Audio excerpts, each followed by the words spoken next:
And I am sincerely sorry for the delay in this reading for you guys. Once again, I can't apologize enough. I was traveling and I got really sick, and I wasn't in the right frame of mind to do videos, and I didn't want to just do them anyways and shortchange you guys, so I had to wait till I felt better and at least be able to speak without coughing so much. So I am very sorry. I hope this video finds you well, and I hope the content is still relevant for your situation right off the bat. So I've done all the other signs except you guys, Scorpio and Sagittarius. Out of the 10 cards on the deck, I have 6 cards that are major arcana cards. And this is a big deal. Okay, this is a huge deal because I feel like this is going to be a very pivotal month for you guys. I felt that way with the Aquarius reading, and then also with the Gemini reading. So I feel like it's an air sign energy, or there's something coming through, some planetary aspects coming through that will be affecting the air signs in a very positive way, I feel, especially for this reading. And let me just say that out of the 10 cards, I have 2 cards that are about choices and options, okay? So I have here the Lover's card. The depiction is very different here, but this is the major arcana. Number 6, which is the Lover's card, choices and trust, okay? So choices, excuse me, and the 7 of Cups, choices and options, mulling over, all the things that could be, all the things that we want to come in, to manifest and to come into being for us. So both of these are about choices and options. And then I also have an energy here of temptation, okay? We have here the Shadow card, and the Shadow card is the Devil card in the traditional Rider-Waite deck. This is about things that we have a really strong affinity to, a pull towards, that we feel might not be completely good for us, but nevertheless, we are very drawn towards it. And then with the 7 of Cups as well, this is about temptation, okay? Looking at our options and being tempted by other options. So, needless to say, I feel like it's going to be a very exciting month. I'm hearing the word juicy. So there might be juicy gossip, juicy details, juicy, love affairs, juicy love advances, okay? And so I feel that it's going to be it's not going to be boring. It's not going to be boring at all. So let me talk to you first about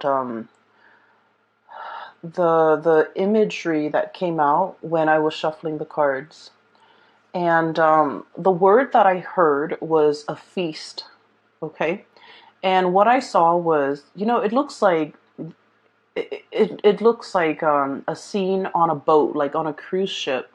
Long ago, like probably you have this man. He's at a dinner table at on a cruise or in a very extravagant restaurant, right? So he's got a suit on, a tuxedo, like a black and white tuxedo on. He's dressed really, really nicely. He's about 30 years old. And he sits down at a table with tablecloth, and the waiter, and I just cannot express how decadent the environment is. I mean, it's got tablecloth. It's a fancy dining place. And the waiter comes in with the wine list and comes in with the special, and the waiter is just like, "What would you be having today, sir?" It seems as if the waiter has seen him there many, many, many times. So this is a man that, has a lot of wealth, and he's able to afford dining at this really extravagant restaurant or venue on a regular basis. But I do see that he's there by himself. But he's able to be there. He's able to have the money and the resources in order to dine there. And the waiter's just like, "What will you have today, sir?" And the man says, "I want everything." Okay, I want everything. And this is, so it happens that this is a seafood restaurant. That's what I feel. And so the waiter comes back a moment later, possibly like 15, 20 minutes later, once the food have been prepared. And he comes in with this platter. It's a huge platter. It's enough to feed a couple of people. But he brings it to the man's table. He opens up the lid, and you see a lobster in the middle, like oysters on the side of it, oysters on the side. And then there are, a variety of dipping sauces. And there are also like different platters with different types of seafood prepared in different ways. Okay, so I feel like, he's ordered a feast. He's ordered a lot of things. And he does it because he can. Because he has the wealth and he has, the resources in order to do so. I don't see him eating it. The scene just cuts out. So, first of all, let me talk about this whole concept about a feast, okay? And I feel like it's really drawing my attention to like a feast or famine type of an environment, okay? I feel like you're that man. You're that man in the nice clothing, the tuxedo, in this really beautiful, extravagant restaurant. And you told the waiter, I want everything, okay? And I feel like there might have been a period of time in your life where you wanted everything, but you couldn't have everything. Maybe out of financial constraints, maybe out of a sheer sense of discipline, or maybe the opportunities were scarce, or maybe you were operating from a place where you were, denying yourself of nice things, of extravagant things, because you thought it was frivolous, right? And so I feel this concept of feast or famine, I see a lot of people who might be in the, like the fitness industry where, you have to present yourself a certain way. So you might have to go on binge dieting, like heavily monitoring your water and your food intake. And so there might be bouts of time where you're binging a lot on certain foods to bulk up, and then there are times when you're required to drastically lose the weight or tone up or shape up in some way or some fashion. And so I feel like there were times where you had to eat, and then there were times where you had to like slim down. And so I feel like it's work related for many of you. I also feel for many of you, you might have been working, literally working really, really, really hard. Okay, the things that you that were given to you, or I'm sorry, the things that were in your life were things that you had to work hard for, sweat and tears. Like the whole concept of like things were not handed to you on a silver platter, and you had to go out into the world and hustle and scramble for all your resources. And I feel that, things were like in flux. On some days, the going is good and you might make a really good sell. And then on other days, it's like a famine where it's a drought. Like there's just no customers, no sales. And so I feel that because of it, when you are in a good position, when you feel that you could have a lot of resources, when you have a lot of resources, you feel like, I deserve this. I'm going to splurge. I'm going to binge. I'm going to buy the things that I have been depriving myself during times of famine. And so that's what I'm sensing. So I feel like there's something here where things are heavily in flux, okay? And then I also feel, the whole concept with seafood and oysters and uh, things from the, I guess, from the realm of water, animals that dwell in the realm of water. I feel like this is definitely an emotional feast, an emotional feast. For some reason, they want me to let that sink in with you or let that sit with you for just a moment, an emotional feast. Hence the whole concept with temptation and, a draw, an emotional draw towards a specific thing, a specific person, someone who's very alluring, something that is from the realm of water, potentially, out of our league. Okay, so out of our league, like the leagues of the sea. it's a measurement unit. So the like some out of our league or somebody who's like traditionally not somebody that we think we would be able to attain, we would be able to have, and then all of a sudden they give us a lot of attention and we're just like, oh my gosh, you know. And then I'm also hearing as well, you know, with this emotional feast, um,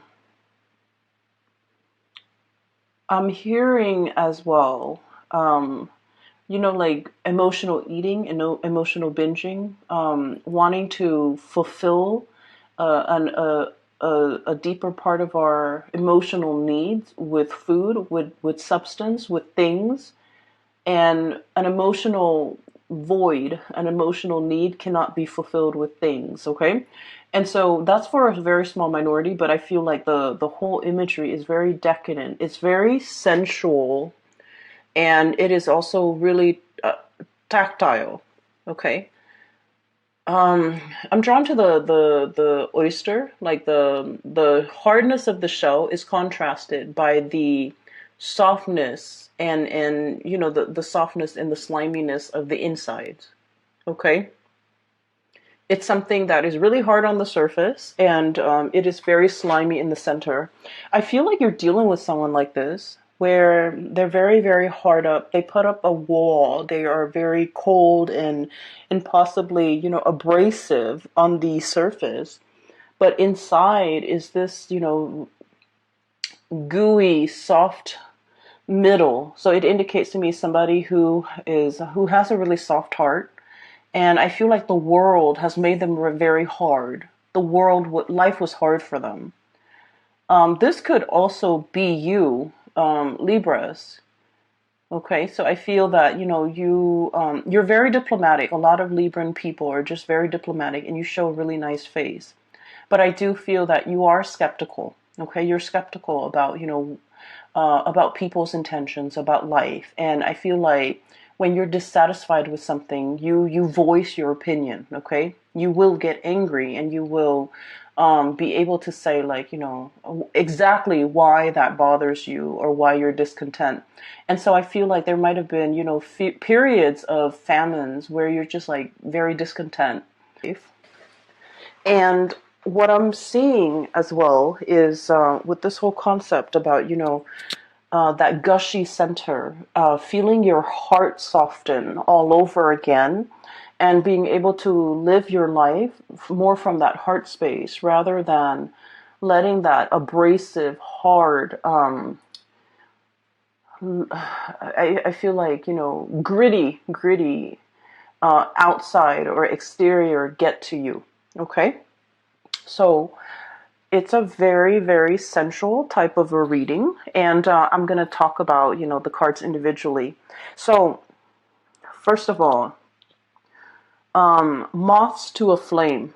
Okay, so I have here this is the Five of Cups, and it's also the Firefly. Okay, so this is like um, a, a flicker of light, somebody sending out their intentions, making their intentions known, drawing attention to themselves, and especially, you know, winged animals, especially insect. They are messengers. They're all about being able to communicate. And I feel like there is an emotional message here that somebody is communicating to you. But I feel that they have that hard exterior about them. They might have been burned in the past. They might be a little bit shy. They might not know how you are responding to them. They might not know how you feel about them. They might be very hesitant about your ability. They might be very hesitant about how to initiate contact. Okay, so it's not like a calling, like, you know, I can pick up the phone or I can text you or I can, you know, shoot you an email. It's not that simple. I feel that it's somebody who is at odds with their emotions and how they feel about you. And crowning this is the Hangman, which is waiting, a state of suspension, waiting waiting for information, waiting for a situation to turn around, waiting for some type of a breakthrough so that we understand what we need to do. And with this praying mantis, once again, female mantises, when they copulate, they eat the heads of the male mantis, okay? And so once again, the whole concept about eating, and also I just feel like, the imagery surrounding this is there's an element of risk and danger and, losing face, okay, literally losing your head, losing face, not wanting to reach out to somebody and have it on read, where the other person read the message, but they don't respond, not wanting to be embarrassed. So I just feel like you're dealing with someone who's not really sure about how you feel about them. And they are as well they might be very confused about their feelings. They might be feeling things, and all their emotions are very bunched up and they don't really know where to begin. Okay? It's like fumbling in the dark. That's what this five of cups feel like to me. There's not enough light. Even though the animal is casting light or drawing in light, but you're only seeing, like, kind of like Morse code, like sparks of light. It comes and it goes. And it's not enough light to guide you, to show you the way. And then furthermore, we have the moon, which is all about confusion. It's all about this really nebulous sense of emotions, okay, like emotions overwhelming us, feeling things on a very like empathic psychic level, including feeling things on a very deep emotional level, but we can't really make sense of it. Things are foggy, things are hazy. We're navigating an environment that can feel really uncomfortable because we can't really see what's 2 feet in front of us. And so I feel like there is a situation here where someone is feeling things so strongly about another person. It's a mixture of really complicated feelings, love, hate. I feel, um, and unexplicable, like wanting somebody, but at the same time, it's like, oh no, that's not my usual type, or that's not that person would never go for me, or even it's like falling in love with someone who you would classify as an enigma. It's someone who is mysterious. It's somebody who is confusing. It's somebody who is confused about their feelings for you. And so there might be a mirroring energy where you're one day they're like very affectionate and the next they withdraw. And you're kind of confused as to, do they like me or do they not? Do they want to get together or do they not? And I feel like someone's feeling is very strong. It's overwhelming almost. It's overwhelming where, the first thing you wake up, you think about this person. The last thought on your mind is of this person right before you go to bed. So it's borderline obsession. I don't feel you have a lot of good cards here. And so I just don't feel like it's a bad person for you. I don't feel like there's toxicity, you know, like just bad things. I just don't feel like an icky, yucky vibe from it. I just feel like something is very strong. It's very pure, but you're having trouble even verbalizing your feelings. You're having trouble making sense of it. And honestly, because of all the choices and the options and the whole concept of famine and I want it all, you might be in a situation um, where you want multiple people. You might be dealing with multiple people. You might be dealing with somebody that you're married to, or you're in a solid committed relationship with, and then there's somebody else that is really drawing your attention and capturing your imagination, right? And then I also feel like you might be, doing a lot of experimentation, like dating, finding out what works for you. And we're in this period where there are so many choices. Once again, Seven of Cups. And actually, there's a lobster here. And surrounding the lobster, not oysters, but snails. Okay, so I just feel like, you're in a period where there are so many options, where there are so many choices, where there are so many possibilities. And look at those shells. They're so pretty, different colors. And you're kind of like this lobster, trying to, look at your options, weigh out your options.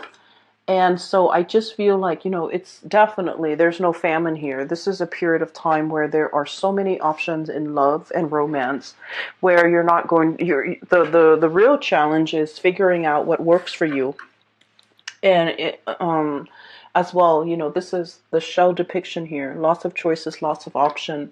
And so you're in a period where you have a lot to choose from, and the temptation is really strong. You might have, the affinity towards multiple people. We have here the choices, the Lover's card. This is a very strong sexual energy. Okay, like it's a really strong physical connection with another person. It's like finding our counterpart, being able to, it's like feeling very, very strongly passionate, obsessed, even consumed with our emotions for another person. And it flows mutually. So I definitely don't think this is unrequited at all. I feel like it is very strong. And in some ways, I just feel like you're fighting yourself. You're fighting yourself about how you should react. 7 of Wands, okay? Holding yourself back. And I also feel like, your friends, your family members, the people who know you well might have, their opinions about this connection, about this person. And they might be telling you, what are you doing?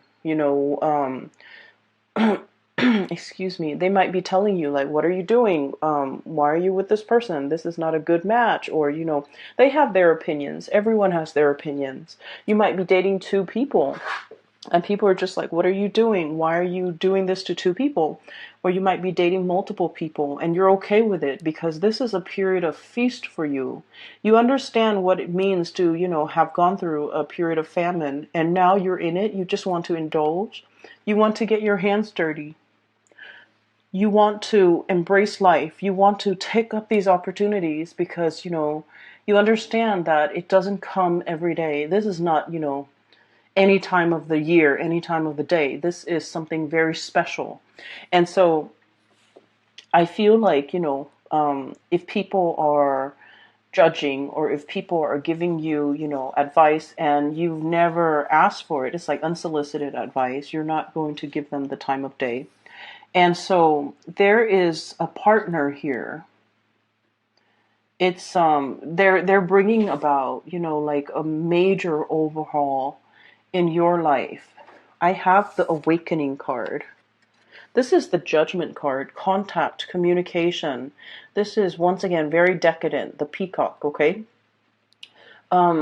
With this Judgment card, contact and communication, I just feel like this person is bringing about a sense of awareness that has been very dormant within you. You might have also gone a really long time without dating, and then all of a sudden, all of these people are throwing themselves at you, and you're wondering, you're kind of like, I feel, what is that word that's coming through? It's awakening your passion for the very first time. Somebody is awakening a part of you that has lain dormant for so long, and you began to doubt that that the passion could even be awoken again. And a lot of the times, if we've been through like a really bad relationship where we got our heart shattered to a million pieces, we find it really difficult to trust in another person, to believe in love, and to go out there and find a kindred soul. But somebody is coming into the picture and they really meet all your requirements. And I also feel like they're awakening that dormant passion within you. And it feels really good, right? Like this is a really feel good, decadent feast that's happening in front of you. I guess the advice here, of course, with all this passion and all this energy, is for us to take things slow, okay? Don't lose our sight. See things in black and white. So what this means is a lot of the times when we're in a relationship, we feel that the other person that we're in love with, they can do no wrong. We overlook a lot of bad traits, a lot of bad things that surface at the from the get-go, because we're, it's puppy love. We're infatuated, and I feel like, we're willing to overlook a lot of things. So this is kind of like telling you to kind of ground yourself, keep things in perspective. And, if they have faults, just make a mental note of it. Okay. Don't get so wrapped up in the other person where you believe they can do no wrong. We're all humans, right? And it's not so much about the other person disappointing you. I don't feel like that's the case. I feel like a lot of the times too, Libras, we can be disappointing ourselves by putting so much faith and seeing things through like a very naive lens, and we set the relationship up for failure because it's not off to a realistic start. So they're really telling you this can work. This could be the one. But you have to, build this relationship very slowly, methodically, and build it on a very solid footing. So that means, no matter how passionately you feel about the other person, make sure that both parties are on board with the building process. Make sure that you're not the only one putting in all the work and all the effort because you're so infatuated. Infatuation is not a bad thing, okay? It's really strong desire and passion that we feel for somebody. It's not a bad thing, but it can be a bad thing if we're letting that kind of like cover up all the potential flaws in another person because we are not seeing things in a rational way, okay? So this is very much on par with the Aquarius reading. If you have Aquarius in your chart, or if you're dealing with Aquarius, it indicates, I feel like for the Aquarius reading, it's very similar energy, really similar. And if you're dealing with Aquarius, that might explain a lot, because I feel like this is a really divine union. It's a true soulmate type of a connection between you and another person, where they are awakening a side of you that that has not been there for a long time. And I'm talking like decades. I'm talking years. They're awakening something inside of you that is very spiritual in nature as well. Okay, so I can't remember the Gemini reading, but I feel like with Gemini, there's definitely temptation with the Gemini reading, but I didn't see that with Aquarius reading. I'm seeing temptation for you as well, but I don't feel like anybody's stepping out of the relationship. I just feel like there's so much passion here and so much potential for like flirtation. And so let me talk about this. This is the Six of Cups. So, excuse me, the Six of Shells. This is the Six of Cups, okay? Peas in a pod, okay? Finding somebody who is, so the imagery of duality, right? Someone who's very different from you, but someone who's very compatible with you. Finding that kindred soulmate, finding the one. The Six of Cups is usually like a soulmate connection. We've known one another in a previous incarnation, in a previous life. And I feel like you could recently just meet somebody or meet this person, and it feels like you've known them forever. There might be a lot of synchronicities surrounding your meeting, surrounding the history. So for example, you might have lived in this city, and you go through life and like no one has ever heard of the city, or you don't know anyone who has traveled there or has even lived there. And you meet somebody and they're like, oh, I know where that was. I used to live there. Or, you went to a specific college, you worked at a specific company, and then it turns out that they also went to that college. They also worked at that company. But the timing was off, and that's why you never met. So it feels almost as if, two souls trying to find each other. and they were in the same place but at a different time, and because of that their paths never crossed. And now in this moment of synchronicity for this month, something is, it's almost like a portal opening, and two people are able to meet on either side of that portal, where the timing is just right, where the location is just right, where the conditions surrounding it is just right. So for example, you might have somebody that you were really in love with, and you were single but they were not, and then all of a sudden you got into a relationship, and then you find out they're single, so you keep missing each other. But then something happens, I feel like, for this month, where the two of you are on the same page, living in the moment, in the same area, in the same vicinity, and things are able to take off. Because with this Six of Cups is sentiment and joy, and I feel like, you're going to be very, very happy. And the Love card, it's duality, mirroring, but also like the finding a mate, being able to find the one who is exactly like you, finding that missing part of your soul, feeling really complete when you're with this person. And the feeling is very mutual. Okay, this is like a really strong, very, very strong soulmate type of a connection for you and this person, whoever it is. It's really wonderful. And what's crowning here is that, once again, that devil energy, the shadow. And this is about, as well, I feel like this person is going to be very transformative in your life. They're able to move you to the next evolution or the next phase of your life. And what that means to me is, I feel some of you might be in a relationship that is very toxic. You might have outgrown a relationship, and I feel that you've met somebody while you're still attached. That's what it feels like to me. And this person is like a breath of fresh air. And you're looking at things skeptically, right? Like, oh, it's just a test, or, I'm attached, I really shouldn't go there. And I feel as if you're thinking, it's not real. You're thinking like, this is too good to be true. It's not real. And I also feel that you're doubting the connection. You're just like, it's happening too fast for so long. I've been in this drought, in this famine, and in this state of like parched earth, like scorched earth, where I didn't feel anything, where there was not enough abundance. And then all of a sudden it happens and you doubt it. You doubt the connection. And there's a part of you that, is very rational, where you overanalyze a situation, and the way that it makes you feel and the way you respond to this person, it just doesn't make sense. And because it doesn't make sense, you don't trust it.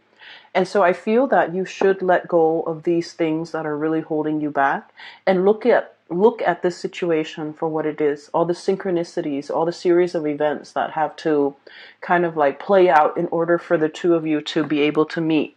And we have as well the moon. Furthermore, confusion. Okay, options, confusion.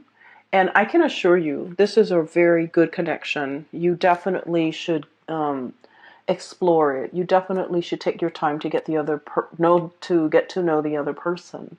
And you want to do it with, eyes wide open, so that you're not you're not like blinded by the infatuation.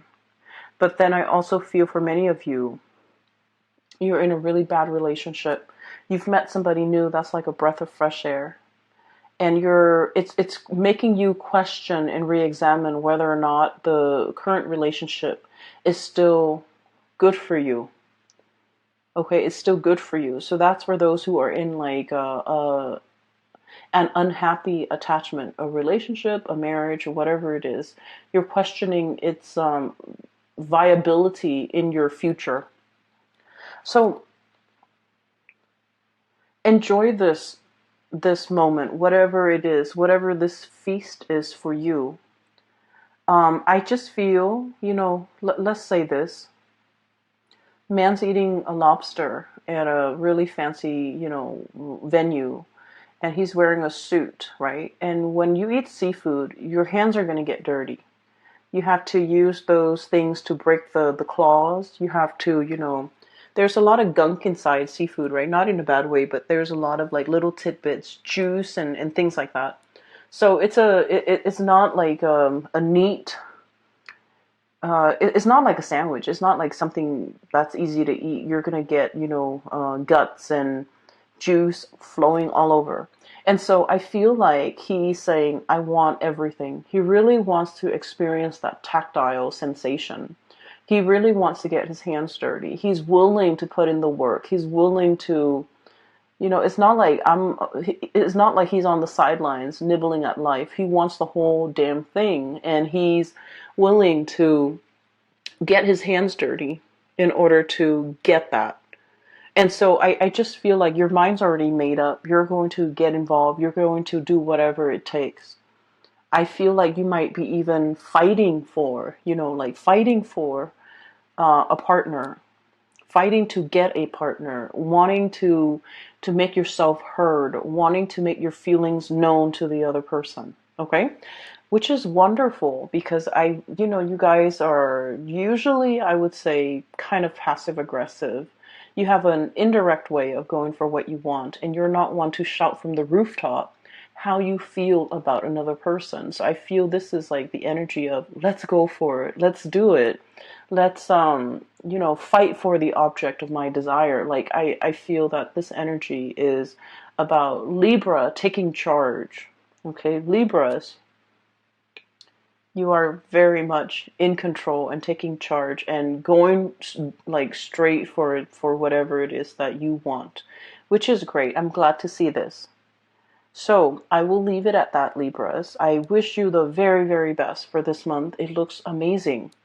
For those of you who are in need of guidance, who are, who have questions about your life and choices and things like that. I have a link in the description box below for a colleague of mine. Her name is Bridget. She is phenomenal. I highly recommend that you get a reading with her. And the link is in the description box below, where you can click on the link, go to her website, and, schedule an appointment for yourself, okay? I wish you the very best. I hope this reading finds you well, and best of luck with everything, okay? I'll talk to you guys soon. Take care.